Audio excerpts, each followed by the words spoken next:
41 రోజుల ధ్యానం వర్క్షాప్లో భాగంగా ఈరోజు ముందుగా సెషన్ ప్రారంభించుకునే ముందు గురుదేవులు శ్రీ బ్రహ్మర్షి పితామహ పత్రిజీ వారికి ఆత్మ ప్రణామాలు అర్పిస్తూ వారికి ధన్యవాదాలు తెలియజేస్తూ మూడవ రోజు అయినటువంటి ఈ సెషన్ ప్రారంభించుకుందాం.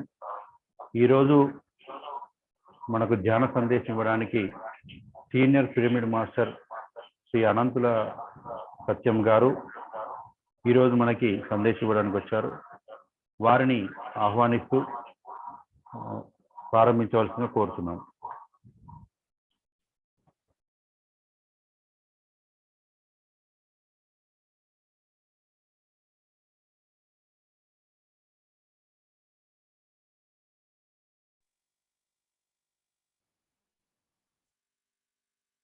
అందరికీ నమస్కారం సార్.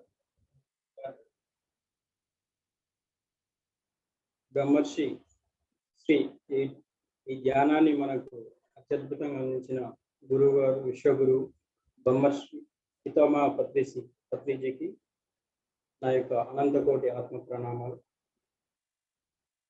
అలాగే ఈ అత్యద్భుతమైన ఈ ప్లాట్ఫామ్ తయారు చేసి ఎంతో శ్రమ కోర్చి ఇటువంటి అద్భుతమైన మనకు ఈ అవకాశాన్ని కల్పించిన శ్రీనివాస్ సార్కి అందరం గట్టిగా క్లాప్స్ కొడుతున్నాం సార్.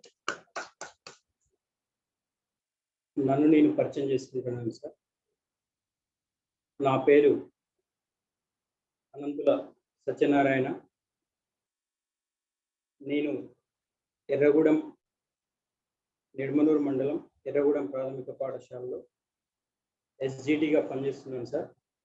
నేను 2008 నుండి ధ్యానం చేస్తున్నాను సార్. నాకు నా ఫ్రెండ్ మధుకుమార్ రెడ్డి గారి ద్వారా ధ్యాన పరిచయ భాగ్యం జరిగింది. ఆ రోజు నుండి 2008 నుండి ఇప్పటి వరకు కూడా నేను ధ్యానం, శాకాహారం ప్రచారంలో ఉన్నాను సార్. సో నేను ధ్యానంలోకి వచ్చిన కాడ నుంచి కూడా 2008 నుండి నా యొక్క పూర్వపు అసలు ధ్యానం లో కలిగిన నాకు యొక్క అనుభవాల్ని పంచుకుంటాను సార్. 2008లో డిఎస్సి నోటిఫికేషన్ పడిన కాడ నుంచి నేను శాకాహారిగా ధ్యానిగా మారి అద్భుతమైన ధ్యానాన్ని నేర్చుకొని అత్యద్భుతమైన సంకల్ప బలంతో 2008 డిఎస్సిలో టీచర్గా ఉద్యోగం సంపాదించాను సార్. అంతవరకు నా యొక్క చదువులు అంతంత మాత్రమే. డిగ్రీ కంప్లీట్ చేసిన తర్వాత అనేక ప్రైవేట్ ఉద్యోగాలు చేసుకుంటూ ఎన్నో రకాల ఉద్యోగాలు చేశాను, ఎన్నో ఇబ్బందులు పడ్డాను. ఇది కాదు అని చెప్పేసి బీఈడి ఎంట్రన్స్ రాసి సీటు సంపాదించి ఒక్కరోజు కూడా కాలేజీకి వెళ్ళకుండా బీఈడి కంప్లీట్ చేశాను. 2008లోనే నా బీఈడి కంప్లీట్ అయింది.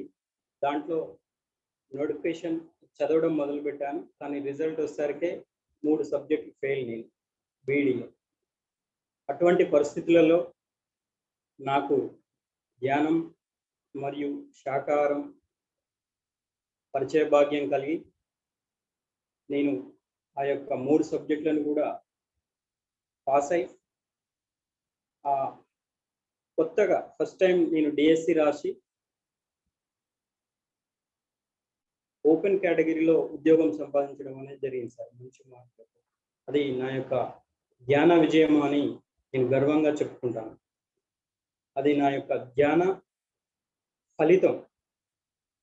అటువంటి ధ్యానానికి నేను ఎప్పుడు రుణపడే ఉంటాను. అప్పటి నుంచి కూడా ఇక ధ్యానంలోకి వచ్చిన తర్వాత ధ్యానానికి ముందర జీవితం, ధ్యానం తర్వాత జీవితం అని చెప్పవచ్చు. ధ్యానాన్ని రాకముందుకు జీవించిన జీవన విధానం వేరు, ధ్యానంలోకి వచ్చిన తర్వాత నేను జీవించిన విధానం వేరు. ప్రతి వాళ్ళకి ఇది అందరికీ ఇది అనుభవమే సార్. ధ్యానం చేసే వాళ్ళందరికీ కూడా అంటే ఏంటి ఆ తేడా అంటే ఒక చిన్న ఎగ్జాంపుల్ చెప్తాను సార్. గౌతమ బుద్ధుడి గురించి మొట్టమొదటి సెషన్లో శ్రీ నల్గొండకి ఆది గురువు ధ్యానానికి కృష్ణారెడ్డి గారు మరియు జగదీష్ రెడ్డి గారు వీళ్ళ ఆధ్వర్యంలో ధ్యానం నల్గొండలో మొట్టమొదట స్టార్ట్ చేయబడింది. వారి సెషన్ విన్నారు మీరు. గౌతమ బుద్ధుడి గురించి సార్ చెప్పారు ఇక్కడ. అయితే గౌతమ బుద్ధుడి తన జీవితం అంత రాజభోగాలను అనుభవించి తను ఇల్లు విడిచి వెళ్ళిన తర్వాత 6.5 సంవత్సరాలు తన సాధన పరిక్రమంలో మనం ఒకటి చదువుకొని ఉన్నాం మన పూర్వపు చదువులలో. ఏంటి అంటే బుద్ధుడికి జ్ఞానోదయం అయింది. నాకు ఎప్పుడు డౌట్ ఉండేది సార్ చిన్నప్పటి నుంచి కూడా, బుద్ధుడికి జ్ఞానోదయం కావడం ఏంటి అంటే చదివిన వాళ్ళందరికీ కూడా జ్ఞానం వస్తుంది కదా, ఈ చదువుకున్న మరి ప్రత్యేకంగా జ్ఞానోదయం అంటే ఏంటి అంటే నాకు అర్థం కాలేదు అప్పుడు. అంటే ఆత్మ విజ్ఞానాన్ని సంపాదించడమే జ్ఞానోదయం అని నాకు జ్ఞాన పరిచయం జరిగిన తర్వాత తెలిసింది. అంటే తన 6.5 సంవత్సరాలు ఆయన అన్ని చదువులు చదివిండి ఆయన, కానీ ప్రస్తుత చదువులో ఏదైతే ఉండాలో, ఇప్పుడు మీరందరూ కూడా ఆల్మోస్ట్ ఇక్కడ టీచర్సే ఉన్నారని అనుకుంటున్నాను. గ్రూప్ సభ్యులందరూ కూడా మొత్తం టీచర్స్ సంబంధించింది అనుకుంటున్నాను, అందరూ టీచర్సే ఉన్నారు.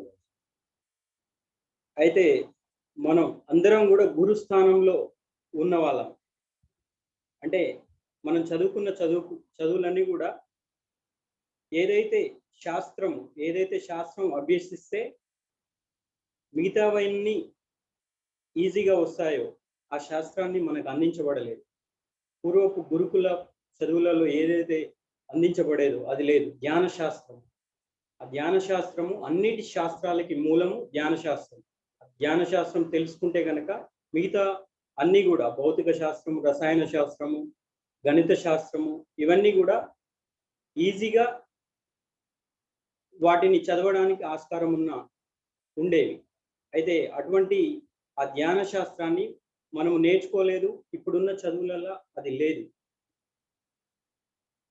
అందువల్లనే మనం ఆ జీవిత శాస్త్రాన్ని మన చదువులలో లేదు కాబట్టి అది మనం తెలుసుకోలేకపోయింది. ఈ ధ్యానము అనేది మనిషి యొక్క జీవితాన్ని, ఒక జీవిత శాస్త్రం, ఎలా జీవించాలి అనే జీవన విధానాన్ని తెలియజేస్తుంది స్పిరిచువల్ సైన్స్. దీన్ని స్పిరిచువల్ సైన్స్ అంటారు, జ్ఞాన శాస్త్రం. మనం ఏదైతే అత్యద్భుతమైన సమాజ నిర్మాణానికి కావాల్సిన పౌరులని తయారు చేసే గురుస్థానంలో ఉన్నవారము, దేశ సంపద తరగతి గదులలో నిర్మితం అవుతుంది అని గొప్పగా చెప్పబడింది. అటువంటి అద్భుతమైన సమాజాన్ని తయారు చేసే గురుస్థానంలో మనం ఉన్నాం. అంటే అటువంటి జీవిత శాస్త్రాన్ని మనం తెలుసుకున్నప్పుడు మన పిల్లలకు కూడా అది అందించి అత్యద్భుతమైన సమాజ నిర్మాణానికి తయారు చేయడంలో మనం అందరము భాగస్వామ్యం అవుతాం సార్.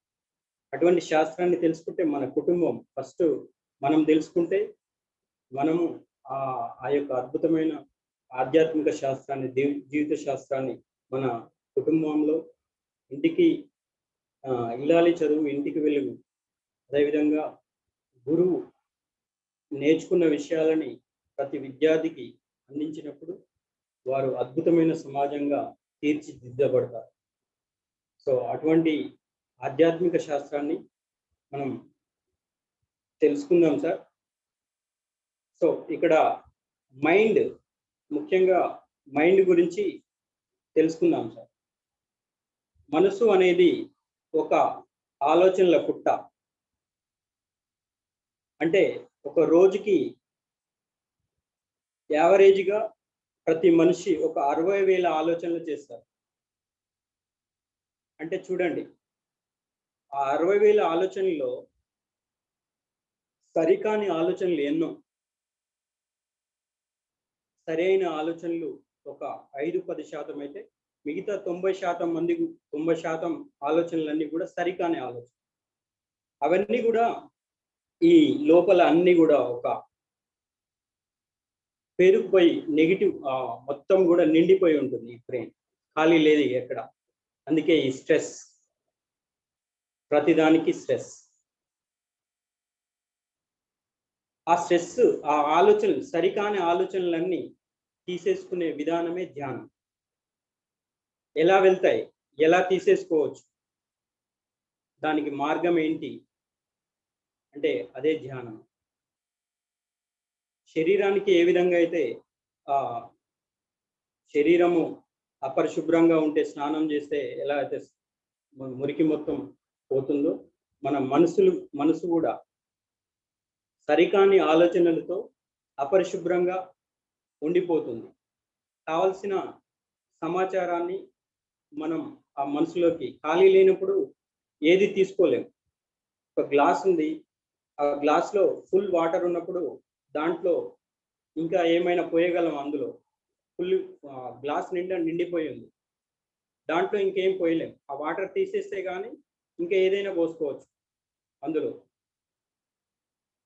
జ్యూస్ కానివ్వండి, సాంబార్ ఏదైనా అందులో అది పోయాలంటే అది ఖాళీగా ఉండాలి. ఆ పాత్ర అనేది నిండి ఉంది, దాంట్లో అది తీసేసినప్పుడే ఖాళీ అయినప్పుడు మాత్రమే అందులో ఏదైనా పోయగలం. అలాగే మన మనసు ఖాళీగా లేనప్పుడు ఇంకా ఏది కూడా రావడానికి, ఏది కొత్త ఆలోచనలతో నిండడానికి అవకాశం లేదు, కొత్త ఆలోచన రావడానికి అవకాశం లేదు. ఇటువంటి అపరిశుభ్రంగా ఉన్న మనసుని ఖాళీ చేసుకోవడమే ధ్యానము. దానికి మార్గమే మెడిటేషన్. మెడిటేషన్ అంటే మరేందో కాదు, సరికాని ఆలోచనల్ని తీసేయడమే ధ్యానము. ఎప్పుడైతే మనం శ్వాస మీద ధ్యాస ఉంచి చక్కగా శ్వాస మీద ధ్యాస, కళ్ళు మూసుకొని, కళ్ళు రెండు కట్టేసుకొని, కళ్ళు మూసేసుకొని హాయిగా శ్వాసని గమనించడం మొదలు పెడతామో, మన ఆలోచన తరంగాలు అనేవి ఒక్కొక్కటి పలచనవుతూ ఒకానొక స్థితి తర్వాత పూర్తి ఖాళీ ఏర్పడుతుంది. దానినే ధ్యాన స్థితి అంటాం. అటువంటి ధ్యాన స్థితిలో మన యొక్క మాడు భాగంలో ఉన్నటువంటి బ్రహ్మరంధ్రం విచ్చుకొని విశ్వంలో ఉన్న అనంతమైన ప్రాణశక్తి మన లోపలికి ఆవాహనం చెందడం అనేది జరుగుతుంది. ఆ యొక్క విశ్వశక్తే మన శరీరానికి, మన శరీరంలో 2,72,000 నాడీ మండల వ్యవస్థ అనేది ఉంటుంది. అటువంటి కణజాలాన్ని అంతటి కూడా ఇక్కడ మొత్తం శరీరం అంతా కూడా ఆ కణజాలం వ్యాపించి ఉంటుంది. అపారమైన ప్రాణశక్తి మన మూల కణాలన్నిటికీ కూడా అందించబడి పూర్తి శారీరక ఆరోగ్యం, పూర్తి మానసిక ఆరోగ్యం సిద్ధించడం అనేది జరుగుతుంది. తలకాయ నొప్పి నుంచి క్యాన్సర్ వరకు ప్రతి దాన్ని కూడా ధ్యానం ద్వారా తీసివేసుకోవచ్చు. ధ్యానం ద్వారా సంపూర్ణ ఆరోగ్యం, ధ్యానం సర్వరోగ నివారిణి, ధ్యానం సత్యజ్ఞాన ప్రసాదిని, ధ్యానం సకల భోగకారిణి. ధ్యానం ద్వారా సాధ్యం లేనిదంటూ ఏదీ లేదు. Everything is possible. మెడిటేషన్ అసలు ఏం చేస్తుంది అంటే వర్తమానంలో జీవించడాన్ని నేర్పుతుంది. మనిషికి కలిగే సకల బాధలు కూడా ఈ క్షణంలో జీవించకపోవడమే, ఇంకా అంతకంటే ఏం లేదు. కలిగే అన్ని దుఃఖాలకి మూల హేతువు గతంలోనన్నా జీవించడం, లేదంటే భవిష్యత్ గురించి, జరగబోయే దాని గురించి ఆలోచించడమే. ఎప్పుడైతే ఈ క్షణంలో మనం ఉంటామో అప్పుడు దుఃఖము అనేది ఎక్కడా లేదు. ఈ ధ్యానం అనేది అటువంటి ప్రెజెంట్ టెన్స్ని డెవలప్ చేస్తుంది. శ్వాస మీద ధ్యాస అనేది ప్రెజెంట్ టెన్స్. ధ్యాన సాధన ద్వారా నిత్యము ఆ ప్రెజెంట్ టెన్స్ని డెవలప్ చేసుకుంటాం. ఎప్పుడైతే మనము భూత భవిష్యత్ కాలాల్లో ఉండమో అప్పుడు అంతా ఆనందమే, అంతా అద్భుతమే. అంటే ధ్యానం ద్వారా పాజిటివ్ థింకింగ్, మెరాక్యులస్ థింకింగ్ని డెవలప్ చేస్తుంది. ధ్యానం లేకపోతే నెగిటివ్ థింకింగ్, డిజాస్టర్ థింకింగ్ అనేవి ఉంటాయి. సో ఇటువంటి అత్యద్భుతమైన ఈ యొక్క ధ్యాన సాధన పరిక్రమాన్ని మనం తెలుసుకుంటున్నాం సార్.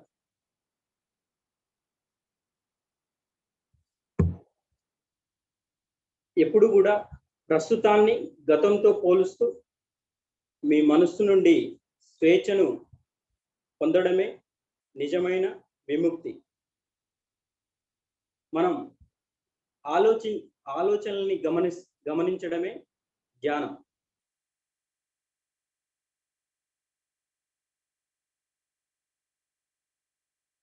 ఆలోచనలు అనేవి ఒక నది ప్రవాహం లాంటి. నిత్యం ఇప్పుడు మనం కళ్ళు మూసుకొని కూర్చోగానే అనేక ఆలోచనలు వస్తుంటాయి. ఒక తేనె తిట్టుని కలిపితే ఏ విధంగా అయితే ఆ ఈగలు లేస్తాయో ఒకదాని తర్వాత ఒకటి ఆలోచనల ప్రవాహం కొనసాగుతూనే ఉంటుంది. ఎప్పుడైతే మనం ఆలోచనను కట్ చేస్తూ శ్వాస మీద ధ్యాస పెడతామో అప్పుడు ఒక్కొక్క ఆలోచన తుడిచివేయబడుతూ కొంత సమయం తర్వాత పూర్తి శూన్య స్థితి అనేది ఏర్పడుతుంది. అటువంటి శూన్య స్థితిలో నుంచే అత్యద్భుతమైన చైతన్యం అనేది ఉద్భవిస్తుంది. ఆ చైతన్యంలో నుంచే ప్రతి సృజనాత్మకమైన ఆలోచనలు అనేవి బయటకు వస్తాయి. అందుకే చిత్రకారులు, గొప్ప చిత్రకారులంతా కూడా తమ చిత్రకళలో, అద్భుతమైన చిత్రకళలో ఆ గీయబడిన చిత్రాలన్నీ కూడా ఆ కాన్షియస్ మైండ్ ఎప్పుడైతే శూన్య స్థితిలో నుంచి వచ్చిన ఆలోచన నుంచే వాళ్ళు అద్భుతమైన కళాఖండాలని గీయగలిగారు. గొప్ప శాస్త్రవేత్తలంతా కూడా చెప్పే విషయం అదే. ఆలోచన సరళి ఆగిన తర్వాతనే అద్భుతమైన ఆలోచన నుంచి పుట్టిందే ఆ యొక్క గొప్ప వాళ్ళు కనుక్కున్న విషయాలన్నీ కూడా ఆ యొక్క శూన్య స్థితిలో నుంచి వచ్చినవే అని. సో ఇటువంటి అత్యద్భుతమైన మనం మన ఆలోచనల్ని తీసివేసుకునే విధానం ధ్యానం ద్వారా మనం నేర్చుకుంటున్నాం సార్. ఈ క్షణంలో జీవించే విధానం ధ్యానం. అటువంటి జీవన విధానానికి మనం రోజు ఎవరి వయసు ఎంత ఉంటుందో అన్ని నిమిషాలు మినిమం 2 సార్లు అంటే 1 గంట ధ్యానం చేస్తే అత్యద్భుతంగా మనం ఆ ఫలితాలని పొందవచ్చు.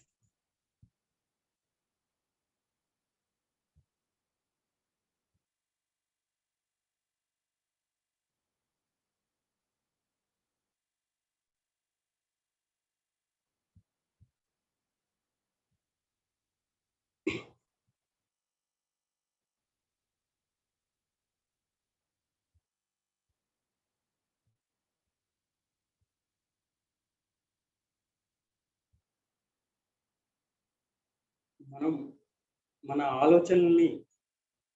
ఆలోచన స్వరాన్ని వినడం అంటే సాక్షిభూతంగా ఉండడం. ఆలోచనను వినే శక్తి ఒక చైతన్యపు పరిణామంగా వస్తుంది.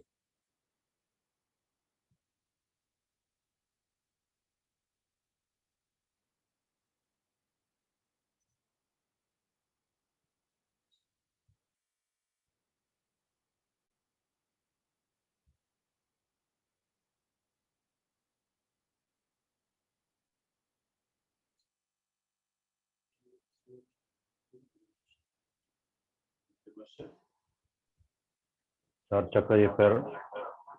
మనసు అనేది ఆలోచనల సమూహం. మనం గాఢ నిద్ర అనంతరం ఉదయాన్నే నిద్ర లేవగానే నేను అంటూ లేచేదే మనసు.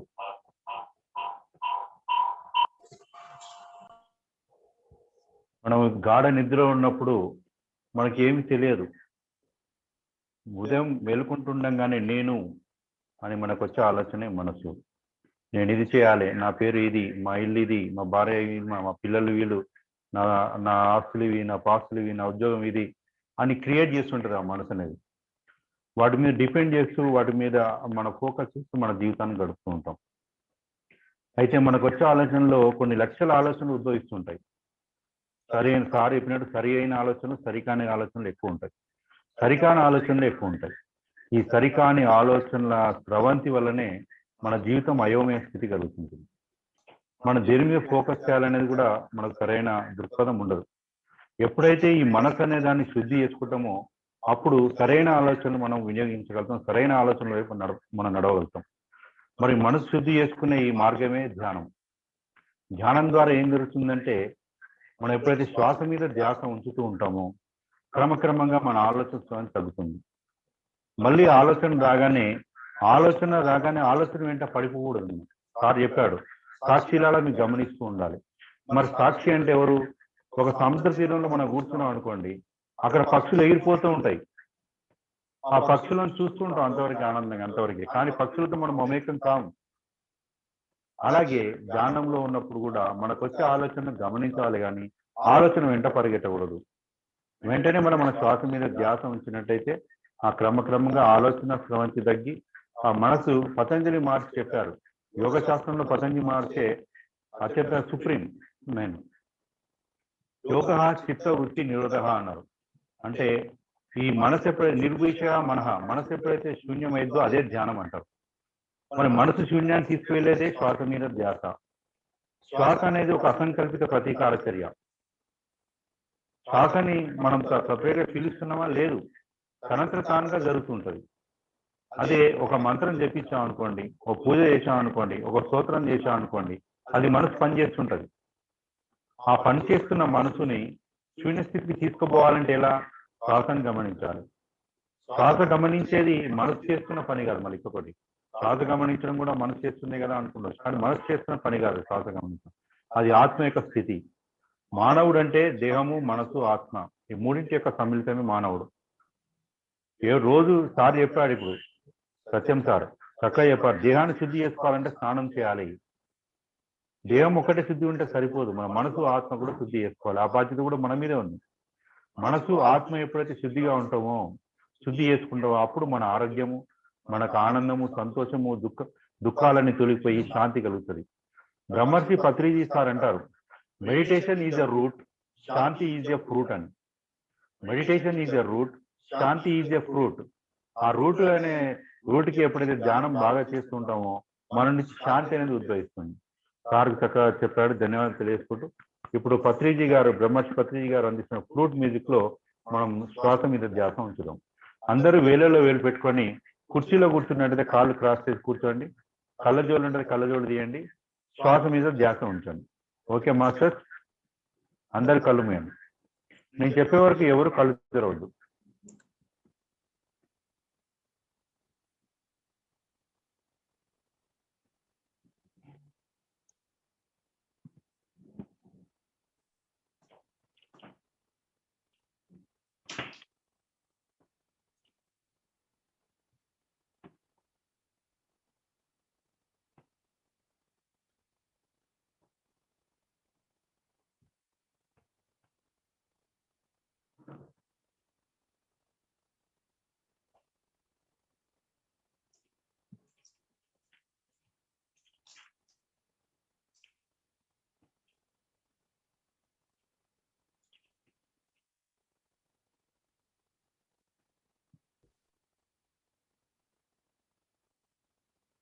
Akbar, Allahu Akbar, Allahu Akbar.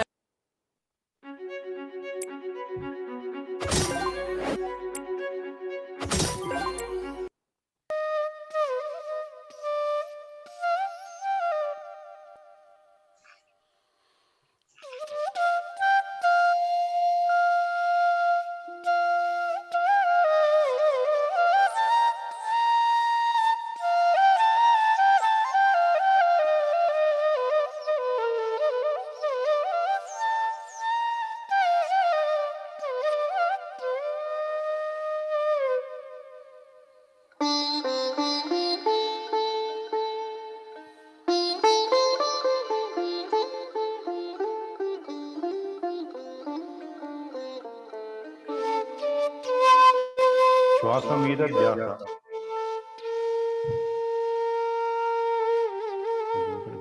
మీ వీలు బట్టి హాయిగా మన అనుభవముల మధ్య గురుకుటి మార్గం, మన యొక్క నాసికాగ్రం, ఆ అనుభవముల మధ్య మన యొక్క ధ్యాస, మన యొక్క ముక్కు కొనభాగం, రెండు అనుభవముల మధ్య బొట్టు పెట్టుకునే ప్రదేశంలో మన యొక్క ధ్యాసను వస్తున్న ఆలోచనలకు వెళ్ళకుండా హాయిగా శ్వాస మీద ధ్యాస. ఆనాపానసతి మెడిటేషన్ చేస్తున్నాం. ఆన అంటే విశ్వాస, అపాన అంటే విశ్వాస, సతి అంటే కుడుకొని ఉండడం, పాలి భాషలు. మన యొక్క విశ్వాస నిశ్వాసలు ఎటువంటి ప్రయత్నమేమీ లేకుండా జరుగుతున్న సహజమైన సరళమైన అటువంటి విశ్వాస నిశ్వాసాలను గమనిద్దాం. అనేక ఆలోచనలు వస్తుంటాయి. ఆ వస్తున్న ఆలోచనకు వెళ్ళకుండా హాయిగా ధ్యానం అంటే స్తోత్రం కాదు, ధ్యానం అంటే మంత్రం కాదు, ధ్యానం అంటే శ్వాస మీద ధ్యానం. కాయపు ఊపిరిలో గని ఉన్నది, ఊపిరిలో దేవుడున్నాడు యోగినులలో అని చెప్పబడ్డాడు. సో అత్యద్భుతమైన ఆ యొక్క మన శ్వాసక్రమాన్ని గమనిద్దాం. ఏ మంత్రము లేదు, ఏ తంత్రము లేదు.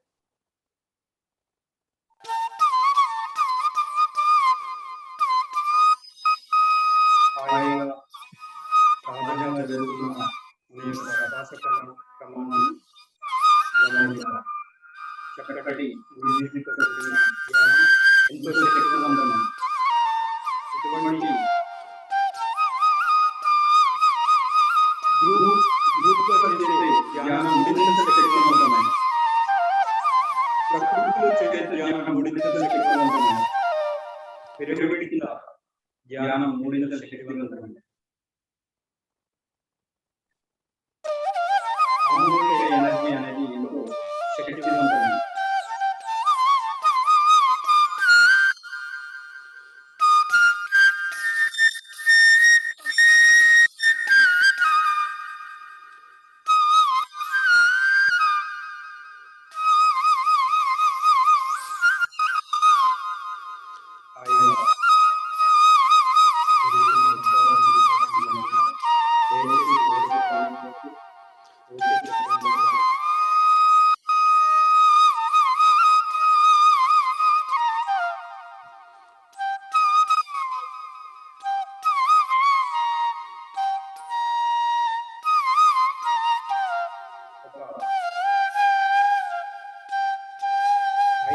ఉడకబెట్టాలంటే క్వాంటిటీని బట్టి కొంత సమయం ఎలా అయితే పడుతుందో మన శరీరంలో ఉన్న అన్నిటిని శక్తితో శక్తివంతం కావాలంటే మినిమం ఒక గంట అనేది మినిమం, మ్యాక్సిమం ఎంతైనా.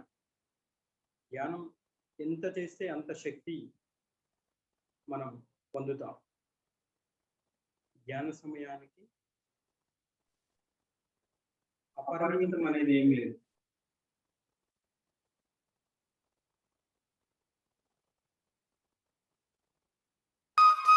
చక్కగా 24 గంటల్లో ఎప్పుడైనా ఎక్కడైనా ఎటువంటి సమయంలో హాయిగా కూర్చొని ధ్యానం చేసుకోవచ్చు.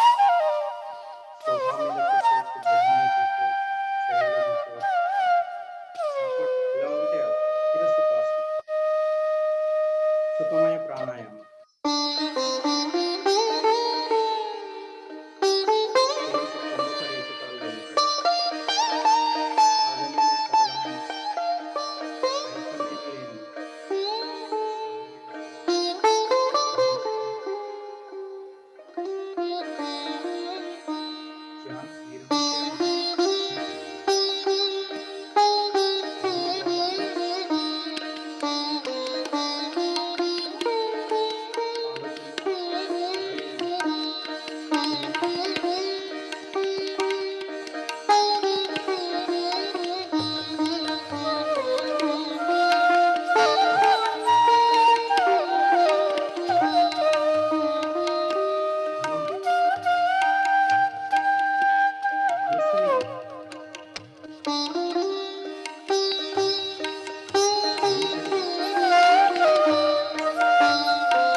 ప్రతి పరిస్థితి నుండి కూడా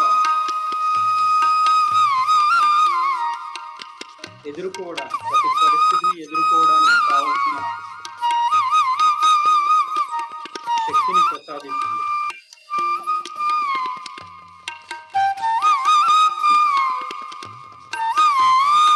పుట్టిన పిల్లవాని కానుంచి వృద్ధుడి వరకు కూడా ప్రతి మనిషి ఆచరించవలసింది ధ్యానం. ఆకులు కాలేక చేతులు కాలేక ఆకులు పట్టుకుంటే లాభం లేదు. చిన్నప్పటి నుంచే ధ్యానం మొదలు పెడతాం. శరీరం రోగగ్రస్తమైనప్పుడు ఏం చేయలేం. శరీరం ఇలా కూర్చోవాలన్నా కూర్చోలేదు. అటువంటి పరిస్థితుల్లో ఇంకా ఏది సాధ్యం కాదు.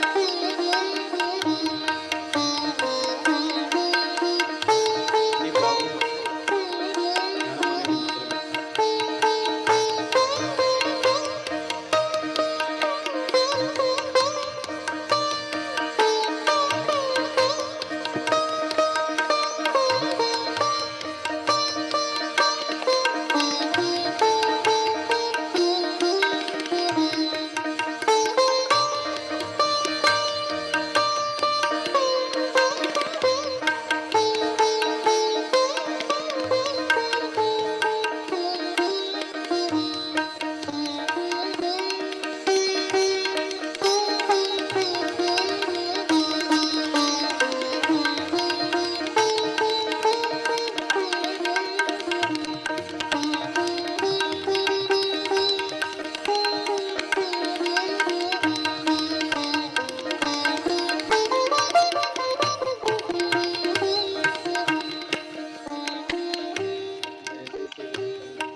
చక్కగా రెండు చేతుల నుంచి వేళ్ళలో నుంచి వేలు తీసేస్తూ కళ్ళ మీద బోర్లించుకుందాం. 5 సెకండ్లు. 5, 4, 3, 2, 1, 0. మెల్లిగా చేతులు తీసేస్తూ కళ్ళు తెరుద్దాం. ఈ ధ్యానానికి గట్టిగా క్లాప్స్ కొడదాం సార్. ముఖ్యంగా ఈ అద్భుతమైన ప్లాట్ఫామ్ని ఏర్పాటు చేసిన శ్రీనివాస్ సార్కి గట్టిగా క్లాప్స్ కొడదాం సార్. ఎంతో ఓపికగా మీరందరూ మీ యొక్క సమయాన్ని కేటాయించి ఇక్కడ ఈ యొక్క ధ్యానాన్ని ఆచరించినందుకు మీ అందరికి కూడా ధన్యవాదాలు సార్. ఎంతో కృతజ్ఞతలు. ఎవరైనా ఎటువంటి సందేహాలు ఉన్నా కూడా ఇంటరాక్ట్ కావచ్చు సార్.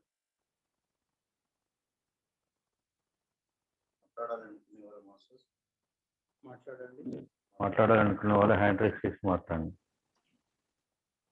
మీ ధ్యాన అనుభవాలు చెప్పాలనుకున్నా, ఇంకేమైనా సందేహాలున్నా తెలుసుకోవాలనుకున్న వాళ్ళు హ్యాండ్ రైస్ చేయండి.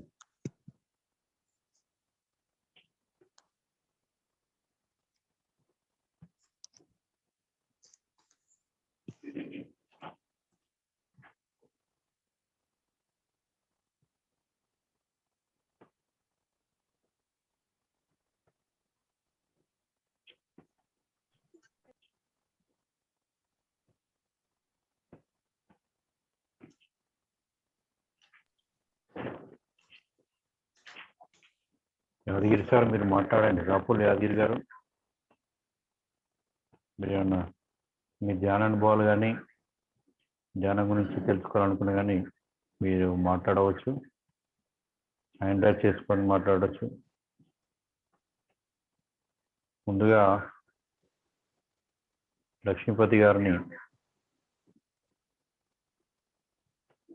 మాట్లాడవలసిన కోరుతున్నాం.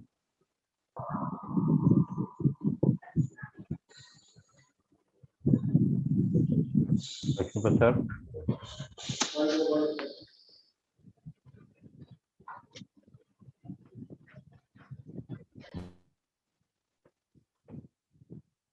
శంకర్ గారు.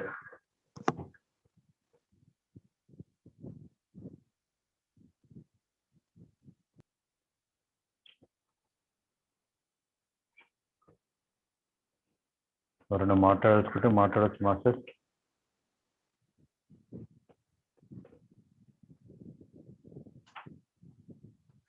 మధుమోహన్ గారు మీరు మాట్లాడండి.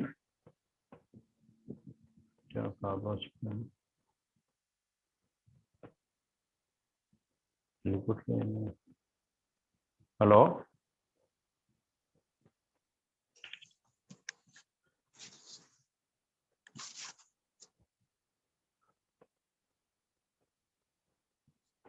అన్మ్యూట్ చేయండి మధుమోహన్.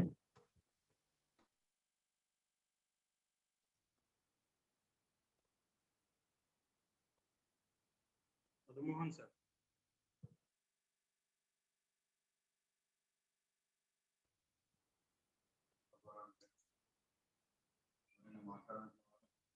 మాట్లాడవచ్చు. మనం మాట్లాడడం ద్వారా ఏదైతే మనకు అడ్డుపడుతుందో మాట్లాడడానికి ఫియర్ అయితే ఆ ఫియర్ కోల్పోవచ్చు. వాటి ప్రయత్నం చేసి మాట్లాడండి.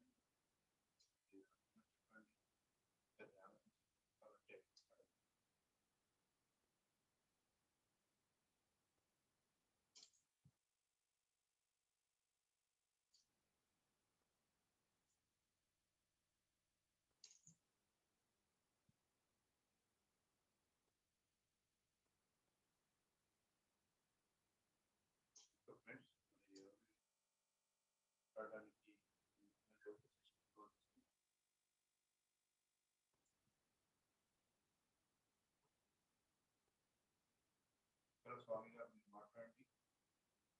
స్వామి గారు.